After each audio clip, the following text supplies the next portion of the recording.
Hi, Dr. Ariane from the Movement Paradigm. Today we are going to talk about somatic therapy, more specifically self-somatic practices that can help the interconnectedness between your mind and your body.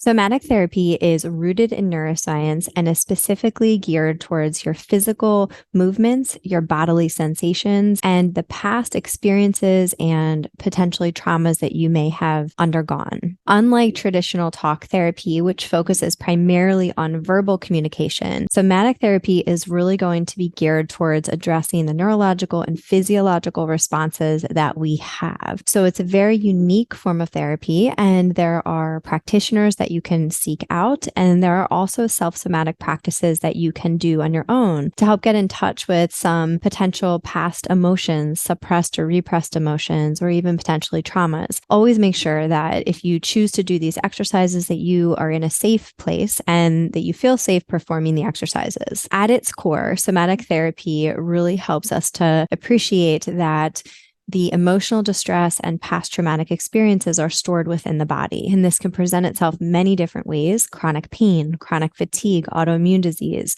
chronic illness, also anxiety and depression. So what we're striving for with somatic therapy is to really begin to tap into these emotions, past experiences, and be able to integrate them and process some of those. And when we think about how we are as human beings, we relate more with nonverbal communication versus verbal communication. So it's really important when we're thinking about healing the body of any sort, especially as it relates to emotionally, is to begin to address this through our physical body. So a great way to think of our experience and our resilience is referred to as the resilience zone. In the resilience zone, we have this middle section, and this is also, think of us being in the present moment. So we can easily be bumped out of that into a hyper arousal state, hypervigilant state, maybe anxious. We can also be bumped out of it on the other end, which could be a hypoarousal state. This could be shut down or depressed. These states are normal, and we want to understand and appreciate that these are part of life, but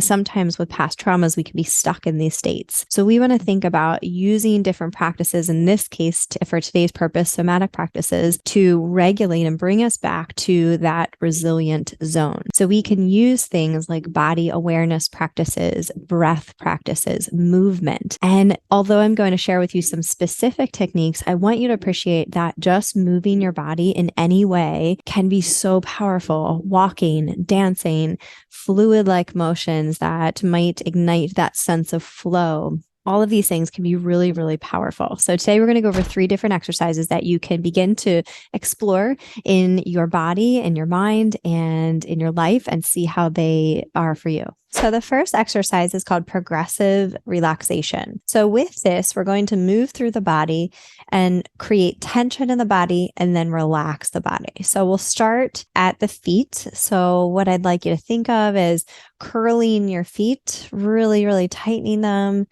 and then relaxing. For the calves, pointing the toes, so tightening them, and then relaxing. When you get to the quads, squeezing the quads, and then relaxing. So as you're doing this, you're bringing this awareness to creating tension and then relaxing. So letting it go. You might notice as you move through this that things were already tight. So then squeezing your glutes together and then relaxing, letting that tension go, bringing more and more awareness to your body. Then you can start by thinking of curling up the abs just a little bit, like you're doing a little mini crunch, and then relaxing. And then we can move to the hands, making a fist and relaxing. And we can go to curling the arms and then letting them go, bringing the shoulders up towards the ears, tightening them, and then letting them go.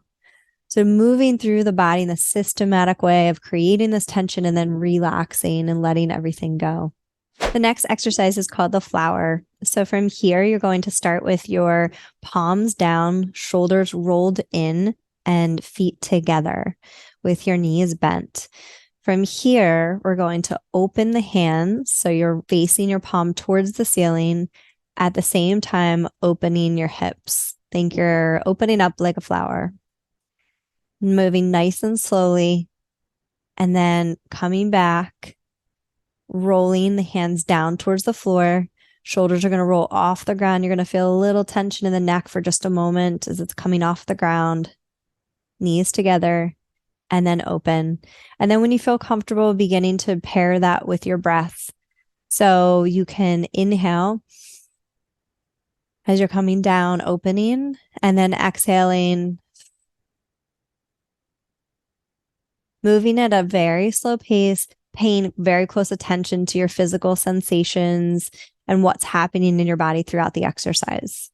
Next exercise is called tapping. So you can do this all over your body. You can do this at any time during the day. So this is a great thing to do first thing in the morning. If you're feeling a little bit stressed or anxious and you want to begin to bring your awareness back to your body, to be in your body. So tapping, you can just make a nice closed fist and just begin to gently tap your body, just moving all around,